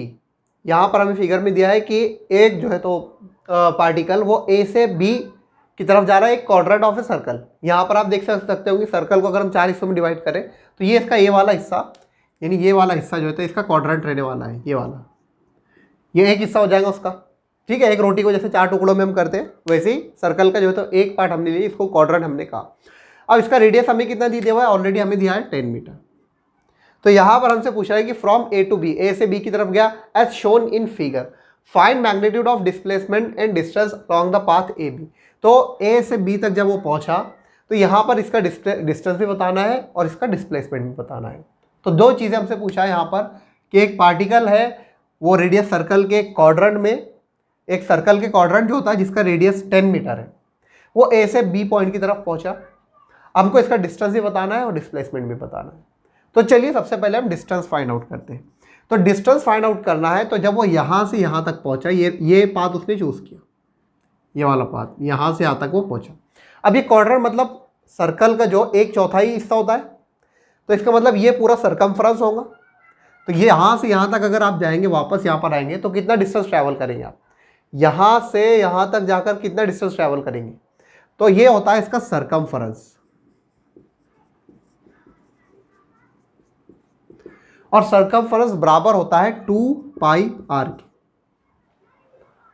2 pi are के। अब यहाँ पर आर की वैल्यू हमको क्या दी है, वो दी है 10 मीटर। अब अगर मुझे डिस्टेंस ट्रैवल मालूम करना है तो हम लिख सकते हैं कि distance travel by the particle is equals to, distance is equals to वो यहाँ से यहाँ तक पहुँचा, तो इसका मतलब ये 2 पाई आर को हमें 4 से डिवाइड करना पड़ेगा, क्योंकि ये पूरे सर्कल को हम क्या कर रहे हैं, इसका सिर्फ 1/4 हिस्सा चल रहा है ना, तो इसको हम क्या करेंगे 4 से डिवाइड करेंगे। तो ये 2 पाई आर की वैल्यू क्या गिवन है 10, इसको डिवाइड कर दो 4 से, तो अब इसको सॉल्व करेंगे तो हमें मिल जाएगा। तो जैसे इसको हम सॉल्व करते हैं तो हमें क्या मिलने वाला है, हमें मिलेगा कि हम इसको जब सॉल्व करेंगे तो हो जाएगा 2 बचेगा, यहाँ पर 2 5 10 आ जाएगा, तो ये हो जाएगा 5 पाई। 5 पाई हमने क्या किया, डिस्टेंस ट्रैवल की, 5 पाई क्या किए, डिस्टेंस ट्रैवल किए। ओके, तो यहाँ पर यह हमें मिल गया कि यहाँ से यहाँ तक पहुँचा उसने, तो कितना डिस्टेंस ट्रैवल किया, वो था 5 पाई। अब डिस्प्लेसमेंट जब हम निकालेंगे तो डिस्प्लेसमेंट क्या हो जाएगा, तो डिस्प्लेसमेंट जैसे हम निकालते हैं तो डिस्प्लेसमेंट हमारा हो जाएगा, तो डिस्प्लेसमेंट यहाँ से यहाँ तक नहीं होगा, ये तो डिस्टेंस हो गया, शॉर्टेस्ट डिस्टेंस यहाँ से इस पॉइंट के लिए क्या है, वो ये वाला पॉइंट है, ये वाला, और हमको यही डिस्प्लेसमेंट निकालना है अभी, हमको यही डिस्प्लेसमेंट निकालना है अभी। तो देखो ये एक राइट एंगल ट्रायंगल दिख रहा है, यहाँ पर हम पाइथागोरस थ्योरम का यूज़ कर सकते हैं। अगेन यहाँ पर जो तो आप इसको वेक्टर फॉर्म के थ्रू भी कर सकते हैं, आप करना चाहे तो आप उसे करके देखिए, आंसर सेम आता है। तो बहरहाल यहाँ पर हम देखेंगे कि ये जो डिस्टेंस यहाँ से यहाँ तक का है, अब देखो ये भी 10 है, अब हमें 2 साइड मालूम है तो हम मालूम कर सकते हैं राइट एंगल ट्रायंगल के थ्रू, तो हमें डिस्प्लेसमेंट ए बी ये मालूम पड़ जाएगा अंडर रूट, अभी देखो ये अगर ओ ए है तो ये हो जाएगा ओ ए का स्क्वायर प्लस ये हो जाएगा ओ बी का स्क्वायर। तो यहाँ पर हम लिख सकते हैं कि ओ ए हमको दिया है 10 स्क्वायर मतलब 100 हो जाएगा, और ये प्लस ये भी हमको 10 दिया है तो ये हो जाएगा 100, तो यहाँ पर हमको मिलने वाला है 200। अब अगर इसको हम लिखना चाहे तो 200 को हम लिख सकते हैं 100 × 2 और ये हो जाएगा 10√2। तो हमको डिस्प्लेसमेंट कितना मिला, ये डिस्प्लेसमेंट हो गया इनका 10√2, और यहाँ पर इनका डिस्टेंस कितना ट्रैवल किए थे 5 पाई। आप पाई की वैल्यू डालकर इसको निकाल सकते हैं तो आपको डिस्टेंस में मिल जाएगा, या फिर ऐसी भी रहने दे सकते हैं तो भी कोई दिक्कत नहीं है।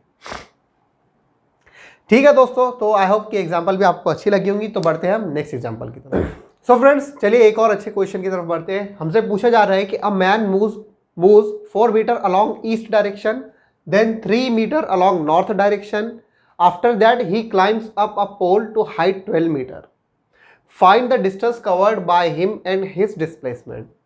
तो यहाँ पर हमें ये पूछा जा रहा है कि ये जो मैन है जो पहले 4 मीटर ईस्ट चला, फिर 3 मीटर नॉर्थ चला, फिर एक पोल पे चढ़ गया जो कि 12 मीटर लंबा था, उसका हमें डिस्प्लेसमेंट और डिस्टेंस बताना है। तो देखो यहाँ पर थोड़ा सा आपको फोकस रहकर मतलब इसको अंडरस्टैंड करना है अगर, तो फिगर आपको अच्छे से ड्रॉ करनी पड़ेगी।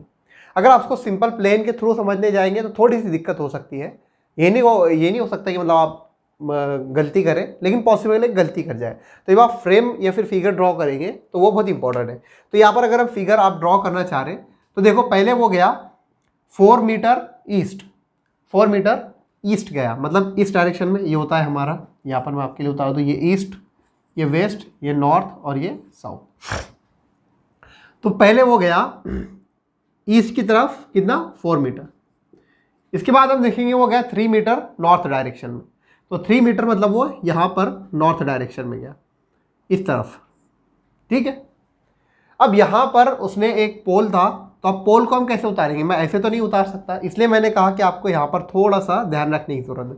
तो मैं आपके लिए यहाँ पर इसको थोड़ा सा इजी कर देता हूँ समझने के लिए। ये एक सरफेस है, मतलब ये सरफेस पे चल रहा है, वो 3D सरफेस है, ताकि आपको अच्छे से समझ में आए। अब देखो ये 4 मीटर ईस्ट की तरफ चल रहा है। अब यहाँ पर वो नॉर्थ जब जाएगा तो इसके लिए जब ईस्ट ये है तो नॉर्थ अंदर की तरफ रहेगा, ईस्ट अगर ये है तो मेरी इस जानिब वेस्ट रहेगा, और नॉर्थ अंदर की तरफ रहेगा और वेस्ट आपकी तरफ रहेगा, सॉरी साउथ आपकी तरफ रहेगा। जब नॉर्थ इधर है मेरा तो ये ईस्ट रहेगा, ये वेस्ट रहेगा, और नॉर्थ साउथ आपकी तरफ रहेगा। तो यहाँ पर ये ईस्ट चला 4 मीटर, फिर इसके बाद ये 3 मीटर नॉर्थ चला, तो ये नॉर्थ इधर की तरफ गया, ये नॉर्थ गया इधर, ठीक है, ये 3 मीटर नॉर्थ की तरफ। अब यहाँ पर एक खंबा था 12 मीटर का, तो ये खंबा था यहाँ पर एक, इसको बता रहा हूँ अच्छे से, ठीक है। तो यहाँ पर एक खंबा था, यहाँ पर एक खंबा था, वो था 12 मीटर, ये 12 मीटर। अब यहाँ पर वो चढ़ गया इस पॉइंट पे, तो इस पॉइंट पे जब वो चढ़ गया तो आपको इसका डिस्टेंस बताना है और डिस्प्लेसमेंट बताना है। तो डिस्टेंस तो हम सिंपली बता सकते हैं, डिस्टेंस क्या होगा, डिस्टेंस जो ट्रैवल किया टोटल पाथ कितना है 4 + 3 + 12, 4 + 3 + 12, तो ये कितना हो जाएगा, ये हो जाएगा हमारा ऑलमोस्ट 15 19 हो जाएगा, 19 मीटर इसका डिस्टेंस ट्रैवल हो। लेकिन डिस्प्लेसमेंट कैसा हुआ, तो डिस्प्लेसमेंट तो यहाँ से यहाँ तक का हमको बताना पड़ेगा, ये जो लाइन हम खींचेंगे यहाँ से ये बताना पड़ेगी। अब देखो यहाँ पर बताने के लिए हमें ये लाइन का पता होना ज़रूरी है, यहाँ से यहाँ तक की जो लाइन है, तो ही जाके एक इस तरीके से ट्रायंगल बन पाएगा, यानी इस डायरेक्शन में एक ट्रायंगल बन पाएगा। ठीक है, तो यहाँ पर अगर हमको इसको मालूम करना है तो ये वाली साइड 4 है, ये 3 है, तो ये क्या हो सकती है, ये फेमस पाइथागोरियन ट्रिपलेट हम जानते हैं, ये 4 है, ये 3 है, तो ये क्या हो सकती है, ये 5 हो सकती है। अब जब ये वाली साइड 5 है, ये 12 है, तो ये वाली साइड अगेन एक फेमस पाइथागोरियन ट्रिपलेट बन रहा है, तो ये क्या हो जाएगा, डिस्प्लेसमेंट हो जाएगा, यहाँ पर डिस्प्लेसमेंट हो जाएगा, यहाँ पर हमारे लिए डिस्प्लेसमेंट हो जाएगा, ये हो जाएगा 5 का स्क्वायर प्लस 12 का स्क्वायर, तो यहाँ पर आपको ये मिलेगा 25 + 144, तो ये हो जाएगा √169, और ये आपको मिलेगा 13, ये मिलेगा आपको 13, इसकी वैल्यू मिलने वाली है 13, तो आपका डिस्प्लेसमेंट होगा 13, डिस्प्लेसमेंट हुआ 13 और डिस्टेंस आपने ट्रैवल किए 19। तो इस तरह आप इसको सॉल्व करेंगे, बहुत केयरफुल रहना पड़ता है जब आप डायग्राम या फिगर ड्रॉ कर रहे हैं, जो भी गिवन इन्फॉर्मेशन है क्वेश्चन में उसके हिसाब से। तो आई होप कि आपको ये क्वेश्चन समझ में आऊँगा। तो बढ़ते हैं नेक्स्ट एग्जाम्पल की तरफ। सो फ्रेंड्स चलिए जेई का क्वेश्चन करते हैं। प्रीवियस ईयर जेई का क्वेश्चन पूछा हुआ हमारे पास है। यहाँ पर हमसे पूछ रहा है कि a particle moves in a circle of radius r, तो एक पार्टिकल है वो रेडियस एक सर्कल है जिसका रेडियस r है, उसमें मूव कर रहा है। In half revolution it's displacement is, तो यहाँ पर हमसे पूछा है कि हाफ रिवोल्यूशन जब कर रहा है तो उसका डिस्प्लेसमेंट क्या होगा, and the distance covered is. तो अगर कोई सर्कल है, फॉर एग्जांपल ये सर्कल है, मेरी ड्राइंग इतनी अच्छी नहीं है लेकिन फिर भी आप समझ लेना। तो यहाँ पर हमसे पूछ रहा है कि जब पॉइंट जो है, तो इसका रेडियस हमारे को दिया है, ये रेडियस हमको दिया है r, ठीक है, रेडियस हमको दिया है r, और हमसे पूछ रहा है कि जब ये हाफ रिवोल्यूशन कंप्लीट कर लेगा, मतलब अगर ये सर्कल है यहाँ से ये यहाँ पर आकर ये हाफ रिवोल्यूशन कंप्लीट हो गया, ठीक है, तो यहाँ पर जब वो आ गया तो उसका डिस्प्लेसमेंट और डिस्टेंस बताना है, इसका डिस्प्लेसमेंट और डिस्टेंस बताना है, ठीक है। तो ये जेई का क्वेश्चन है प्रीवियस ईयर, बहुत इजी क्वेश्चन है, इसी टाइप के क्वेश्चन हमने अभी किए हुए। तो यहाँ पर हम जानते हैं कि जब ये हाफ रिवोल्यूशन करेगा तो इसका मतलब ये है कि सरकमफ्रेंस का आधा हिस्सा रहेगा, यानी इसका डिस्टेंस जो बराबर हो जाएगा, अगर हम लिखे यहाँ पर तो distance is equals to half of the circumference, यानी ये सरकमफ्रेंस है अगर, तो इसका हाफ। सरकमफ्रेंस क्या होता है, यहाँ पर ये जो पूरा हम चक्कर काट लेंगे तो सरकमफ्रेंस हो जाएगा इसका 2πr हम इसको कहते हैं, ठीक है। तो ये हो गया डिवाइडेड बाय 2। तो हमको हाफ रिवोल्यूशन कंप्लीट किए, तो यहाँ पर सरकमफ्रेंस किसके बराबर होता है 2π, और हमें रेडियस दिया है ये r, डिवाइडेड बाय 2। तो ये 2 से 2 कैंसिल, हमें क्या मिलने वाला है, हमें यहाँ पर मिलने वाला है πr, ये हमें मिल गया डिस्टेंस। यहाँ पर हमको मिला डिस्टेंस, ये देखो यहाँ पॉइंट A है और ये पॉइंट B पे आया हो, तो यहाँ से यहाँ तक जो डिस्टेंस ट्रैवल किया वो क्या था πr। अब हमको बताना है कि यहाँ से यहाँ तक का डिस्प्लेसमेंट क्या हुआ। तो डिस्प्लेसमेंट क्या होता है, चेंज इन पोजीशन, मतलब ये पोजीशन थी यहाँ पर शुरू था और यहाँ पर बाद में आ गया हूँ, या फिर शॉर्टेस्ट डिस्टेंस बिटवीन 2 पॉइंट्स। तो इसका शॉर्टेस्ट डिस्टेंस क्या रहने वाला है, यहाँ से यहाँ तक का स्ट्रेट लाइन, ये तो डिस्टेंस हो गया उसका, लेकिन डिस्प्लेसमेंट उसका यहाँ से यहाँ तक। तो ये डिस्प्लेसमेंट क्या हो सकता है, देखो ये r इसकी वैल्यू है, तो ये r + r मतलब 2r हो जाएगा। तो यहाँ पर हम लिख सकते हैं डिस्प्लेसमेंट इज इक्वल्स टू, ये देखो ये r है और ये r, तो ये हो जाएगा r + r is equals to 2r। एक r में हमने एक r ऐड किए, ये रेडियस है तो यहाँ पर ये भी रेडियस के बराबर होने वाली है, यहाँ पर ये इतना हिस्सा रेडियस है तो ये भी रेडियस रहेगा ना, तो ये हो जाएगा 2r। तो हमारा डिस्प्लेसमेंट आया 2r और डिस्टेंस आया πr। तो ये जेई का क्वेश्चन था प्रीवियस ईयर। चलिए बढ़ते हैं नेक्स्ट क्वेश्चन, ये कॉन्सेप्चुअल क्वेश्चन है। यहाँ पर हमसे पूछ रहा है कि the location of a particle is changed, कोई भी पार्टिकल उसकी लोकेशन चेंज हो गई। What can we say about displacement and distance covered by the particle. तो डिस्टेंस और डिस्प्लेसमेंट के बारे में हम क्या कह सकते हैं, जो कि पार्टिकल ने कवर किया है। तो हमें ऑप्शन दे दिया, कौन से ऑप्शन सही हो सकते हैं हमें बताना है। Both can not be zero. तो देखो यहाँ पर हम चेक करते हैं, the location of a particle is changed. तो हाँ, पार्टिकल की लोकेशन चेंज हुई है। तो जब पार्टिकल की लोकेशन चेंज हो गई तो उसका डिस्टेंस भी जीरो नहीं हो सकता और डिस्प्लेसमेंट भी जीरो नहीं हो सकता। नेगेटिव या पॉजिटिव हो सकता है, इस पर हम बात कर सकते हैं, लेकिन जीरो नहीं होगा। तो इसलिए पहला स्टेटमेंट तो सही है। दूसरे स्टेटमेंट चेक करते हैं, one of two may be zero.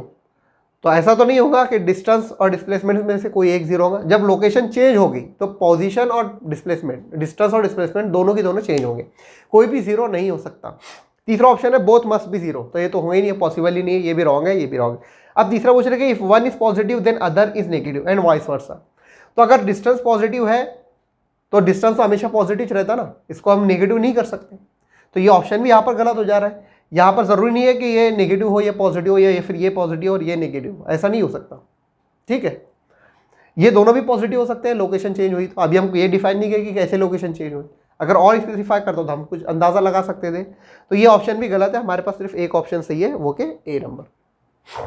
तो चलिए बढ़ते हैं नेक्स्ट एग्जांपल की तरफ। सो फ्रेंड्स, यहाँ पर हमें क्वेश्चन दिया है, चलिए देखते हैं क्या पूछ रहा है हमसे। A particle moves on circular path of radius r, it completes one revolution in 40 second, calculate distance and displacement in 2 minutes 20 second. तो यहाँ पर हमें एक पार्टिकल दिया है जो कि एक सर्कुलर पाथ में क्या कर रहा है, ट्रैवल कर रहा है, मूव कर रहा है। इसका रेडियस हमें r दिया है। एक रिवॉल्यूशन मतलब यहाँ से वापस यहाँ तक आने के लिए उसको 40 सेकंड लग रहे हैं।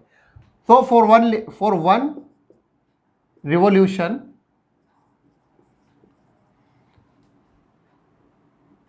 It requires 40 second.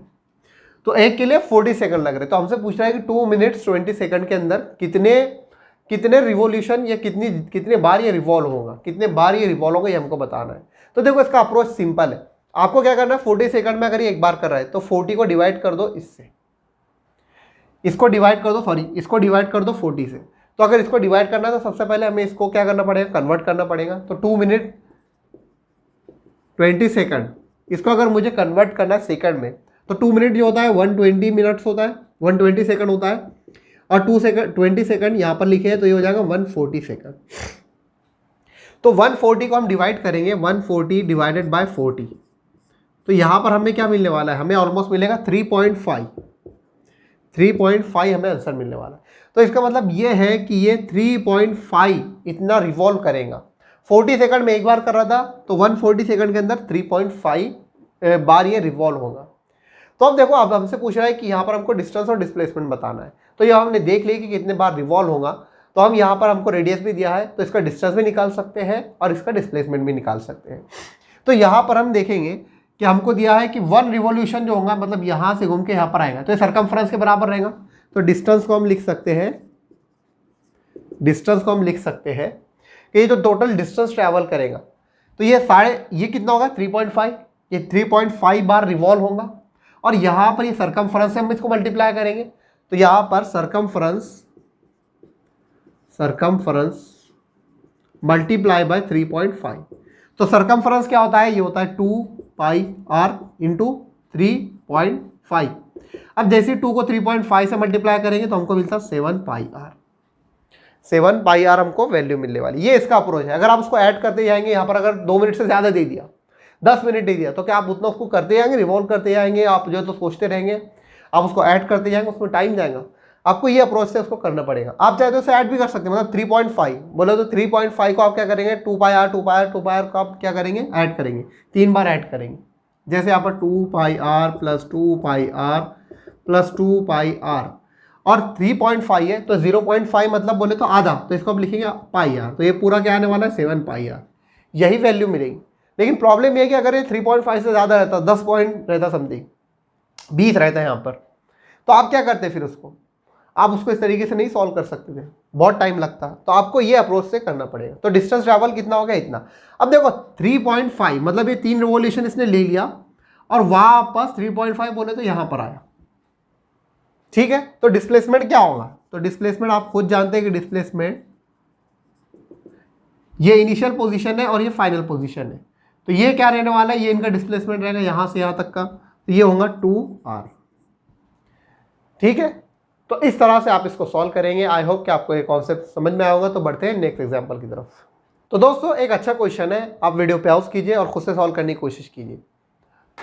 तो अगर आपने ट्राई कर लिया है तो चलिए हम शुरू करते हैं। A lazy ant wants to travel from a corner of a solid cube, यहां पर सॉलिड क्यूब की बात हो रही है, of side length A to the diagonal corner, find the minimum distance that the ant must travel to achieve this. तो यहां पर हमसे ये पूछ रहा है कि भाई एक लेजी एंट एक आलसी चींटी है, वो आलसी चींटी जो है तो एक सॉलिड क्यूब पर चल रही है। अगर मैं आपके लिए यहाँ पर सॉलिड क्यूब बता रहा हूँ, ये सॉलिड क्यूब हो जाएगा।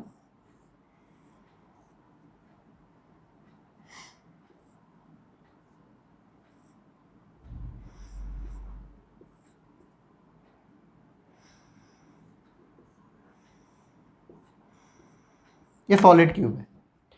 क्यूब की एक बात होती है कि इसकी जो साइड्स होती है वो सब इक्वल होती है। तो यहाँ पर हमें इसकी साइड ए दी है। तो यहाँ पर हमसे पूछ रहा है कि सॉलिड क्यूब है, उसकी साइड ए है, टू द डायगोनल कॉर्नर।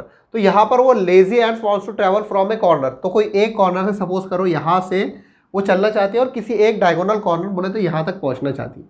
अब देखो सॉलिड क्यूब जो होता है सब अंदर से भरा होता है, मतलब आप समझेंगे कि वो यहाँ से ऐसा अंदर से चली जाएंगी तो नहीं होगा, ठीक है, ये सॉलिड क्यूब नहीं हो सकता। तो उसको ऊपर से जाना पड़ेगा, उसको ऊपर से चल के आना पड़ेगा, मतलब यहाँ से ऊपर से जाके चलना पड़ेगा उसको। तो हमसे पूछ रहा है कि find the minimum distance that the ant must travel to achieve this. तो सबसे मिनिमम डिस्टेंस यहाँ तक जाने के लिए उसके लिए क्या हो सकता है, ये हमको बताना है। तो अक्सर स्टूडेंट इसको गलत तरीके से सॉल्व करते हैं और ये पूछा कुछ और जाता है और वो बताते कुछ और है।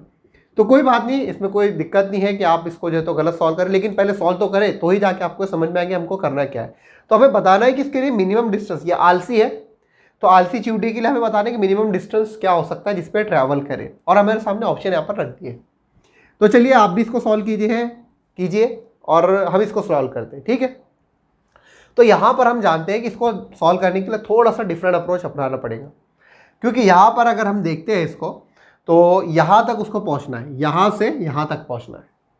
अब अगर हम ऐसा करें कि ये वाली साइड को थोड़ा सा खोल दें, मतलब खोलेंगे कैसा, अगर ये है क्यूब, ये है क्यूब, अब ये वाली साइड को हम क्या करेंगे, ये वाली साइड को थोड़ा सा खोल दे, ऊपर कर दे, मतलब इसको खोल दे, ये वाली साइड को खोल के ऊपर कर दे, यहीं पर पहुंचना है ना उसको। या फिर आप इसको जो है तो ये वाली साइड को भी खोल सकते हैं। तो हम क्या करेंगे, ये वाली साइड को खोलकर ऐसा ऊपर लिख देंगे, ऊपर ले लेंगे। ये देखो ये वाली साइड को हमने खोल लिया ऐसा, तो इसको मतलब यहाँ पर पहुँचना है, यहाँ से। अब इसकी जो साइड दे दी हमको वो ए दी है, मतलब ये वाली साइड भी ए है, ये भी ए है और ये भी ए है। तो देखो ये यहाँ से इसको यहाँ तक ट्रैवल करना है, ये इसका सबसे मिनिमम डिस्टेंस होगा। यहाँ से यहाँ तक जाएंगी, ये भी मिनिमम डिस्टेंस नहीं होगा। यहाँ से यहाँ तक जाएंगी, फिर यहाँ जाएंगी, फिर यहाँ जाएंगी, ये भी मिनिमम डिस्टेंस नहीं है। फिर आप सोच रहे होंगे कि वो यहाँ से यहाँ जाएंगी और फिर यहाँ से यहाँ जाएंगी, मतलब यहाँ तक चल जाएंगी पहले, फिर यहाँ से वो यहाँ तक जाएंगी, ये भी मिनिमम डिस्टेंस नहीं हो सकता। मिनिमम डिस्टेंस सिर्फ ये हो सकता है, वो यहाँ से यहाँ तक जाए फिर यहाँ जाए। तो हमने क्या किया, इसको खोल लिया ऐसा, तो ये हो गया हमारा मिनिमम डिस्टेंस। अब देखो यहाँ पर हम पाइथागोरस थ्योरम अप्लाई करेंगे तो यहाँ पर हमको इसकी वैल्यू मिल सकती है। तो डिस्प्लेसमेंट हमारा हो जाएगा, displacement is equal to, displacement क्या है, ये वाली साइड, ये पूरी साइड क्या हो गई, a प्लस ए, मतलब 2a, और ये क्या है a, तो ये हो जाएगा 2a का स्क्वायर प्लस a का स्क्वायर। तो ये हो जाएगा under root 4a square plus a square, 4a square plus a square, 4a square plus 1a square, तो ये हो जाएगा 5a स्क्वायर। और बाहर हम क्या करेंगे, a को निकाल लेंगे तो आ जाएगा रूट 5a। तो हमारा ऑप्शन डी यहाँ पर करेक्ट है। तो इस तरह से आप इसको थोड़ा सा आउट ऑफ बॉक्स जाकर सोचना पड़ेगा, तो जाकर आप इसको एग्जाम्पल को सॉल्व कर सकते हैं। तो इस तरह आप इसको सॉल्व करेंगे। चलिए बढ़ते हैं नेक्स्ट एग्जाम्पल की तरफ। एक एनसीईआरटी की एग्जाम्पल सॉल्व करते हैं। सो फ्रेंड्स, ये हमारा आज का लास्ट क्वेश्चन है, चलिए इसे सॉल्व करते हैं। ये एनसीईआरटी बेस्ड क्वेश्चन है, बहुत अच्छा क्वेश्चन है, और हमसे पूछा है कि अ ड्रंकार्ड, यहाँ पर कॉमन सेंस आपका लगेगा। A drunkard walking in a narrow lane takes 5 steps forward and 3 step backward, followed by 5 step forward and 3 step backward and so on. Each step is 1 metre long. तो यहाँ पर हमसे पहले पूछ रहा है, पहली इन्फॉर्मेशन हमें दी है कि एक ड्रंकार्ड है, मतलब पीने वाला, दारू पिया हुआ इंसान जिसको हम कहते हैं शराबी है, वो जो है तो एक नैरो लेन से जा रहा है, 5 स्टेप वो आगे चलता है और 3 स्टेप पीछे जाता है। तो इसका मतलब वो 2 मीटर ही आगे बढ़ता है। तो ईच स्टेप कितना है, 1 मीटर लॉन्ग है। ऐसा करते करते जाता है वो आगे, ठीक है। 5 स्टेप आगे जाता है, फिर 3 मीटर 3 स्टेप पीछे आता है, 5 स्टेप आगे जाता है, फिर 3 स्टेप पीछे आता है। Each step is 1 metre long, जो भी स्टेप वो लेता है 1 मीटर लॉन्ग होती है, एंड रिक्वायर 1 सेकंड। तो ईच स्टेप 1 मीटर लॉन्ग होती है और require 1 second. How long the drunkard takes to fall in a pit 30 meter away from the start. तो 13 मीटर दूर एक जो गड्ढा है उसमें गिरने के लिए उसको कितना टाइम लगेगा हमें बताना है। तो देखो यहाँ पर एक इंटरेस्टिंग बात यह है कि 1 मीटर जब वो चल रहा है तो उसके लिए 1 सेकंड लग रहा है। इसका मतलब है कि अगर हम कितने मीटर उसको चलना पड़ रहा है वो निकाल लेंगे तो हमें अपने आप टाइम मिल जाएगा। ये एक इन्फॉर्मेशन तो हमें मिल जाएगी यहाँ से। तो हम देखते हैं कि वो कितना चल रहा है। तो यहाँ पर अगर हम सबसे पहले एक डायग्राम उतारते हैं, डायग्राम अच्छे से उतारते आनी चाहिए, मुझे आए या ना आए लेकिन आपको उतारते आनी चाहिए। तो यहाँ पर सपोज करते हैं कि ये है एक नैरो लेन, यहाँ पर वो चल रहा है और ये गड्ढा है यहाँ पर। तो ये गड्ढा है और ये 13 मीटर यहाँ पर ये लॉन्ग है, ठीक है। तो यहाँ से वो चलना शुरू करता है। अब वो पहले 5 मीटर आगे जाता है, फिर वापस 3 मीटर आगे आता है। तो इसका मतलब वो कितना आगे बढ़ा, 5 में से 3 माइनस करेंगे तो 2 मीटर ही आगे बढ़ रहा है, 2 मीटर आगे बढ़ रहा है। यहाँ पर वो गड्ढे में उसको गिरने में कितना टाइम लगेगा ये हमको बताना है। तो ईच स्टेप जो भी वो लेता है उसके लिए 1 सेकंड लगता है। तो हमें टाइम बताना है कितने टाइम बाद वो यहाँ पर गिरने वाला है गड्ढे में। तो देखो अब ईच ट्रिप के अंदर, यानी हर ट्रिप के अंदर वो 2 मीटर आगे बढ़ रहा है और उसके अंदर कितने स्टेप्स इन्वॉल्व हो रही है, 5 स्टेप इन्वॉल्व हो रही है। मतलब 2 मीटर चढ़ने के लिए उसको 5 स्टेप्स चलना पड़ रहा है, सॉरी 8 स्टेप्स चलना पड़ रहा है। 5 + 3 ये हो जाएगा 8। ओके, तो यहां पर हम लिख सकते हैं ही travels 8 steps in each trip. Her trip के अंदर वो 8 स्टेप्स चल रहा है और हर ट्रिप में वो 2 मीटर आगे बढ़ता है। तो यहां पर उसको हमको क्या करना है, सबसे पहले इसके अप्रोच को सीखिए। ये 13 मीटर दूर है, ये 13 मीटर दूर है। तो यहाँ पर सबसे पहले हम उसको करीब पहुँचा दें इसके, और ऐसा करीब पहुँचाए कि वो इसमें गिरे ना। तो अगर हम इसे यहाँ तक पहुँचा सकते हैं 8 तक, ये 8 मीटर तक अगर हम इसे पहुँचा दें तो यहाँ पर ये गिरने तक ये नहीं पहुँचे, गिरेगा यहाँ पर, यानी यहाँ तक पहुँचेगा अगर तो अंदर नहीं गिरेगा, क्योंकि 8 के बाद 13 मीटर है। तो जैसे 5 स्टेप चलने वाला है तो क्या होगा, अंदर गिर जाएंगे। अब एक ट्रिप के अंदर वो 2 मीटर चल रहा है, तो 8 मीटर तक पहुंचने के लिए कितने ट्रिप्स चाहिए, उसको 4 ट्रिप्स चाहिए, बराबर। To reach 8 meters he needs 4 trips. In each trip his displacement is 2 meter. तो हर ट्रिप के अंदर उसका डिस्प्लेसमेंट कितना हो रहा है, 2 मीटर। यानी 5 मीटर आगे बढ़ रहा है, 3 मीटर वापस जा रहा है, तो 2 मीटर। फिर अगेन हमने क्या किया, एक बार उसको और आगे बढ़ाया, फिर 3 मीटर वापस आया, तो ये क्या हो गया, 4 मीटर। फिर अगेन हमने उसको क्या किया, आगे बढ़ाया 5 मीटर, फिर 3 मीटर पीछे आया, तो क्या हो गया, 6 मीटर। फिर चौथी बार के अंदर वो कहाँ आया, 8 मीटर के अंदर आया, यहाँ पर। तो अब देखिए ये 4 ट्रिप हो गए। हर ट्रिप के अंदर 8 स्टेप्स लग रहे थे। हर ट्रिप के अंदर कितने, 8 स्टेप्स लग रहे थे। तो एक स्टेप 1 मीटर के बराबर था और 1 मीटर 1 सेकंड के, 1 मीटर ट्रेवल करने में 1 सेकंड लग रहा है। तो यहाँ पर 4 ट्रिप थी और कितने ट्रिप, एक ट्रिप के अंदर कितने उसने स्टेप्स लिया, उसने स्टेप्स लिया 8। तो यहाँ पर 4 को मल्टीप्लाई करेंगे हम 8 से, तो ये 32 स्टेप्स वो यहाँ तक ले चुका है।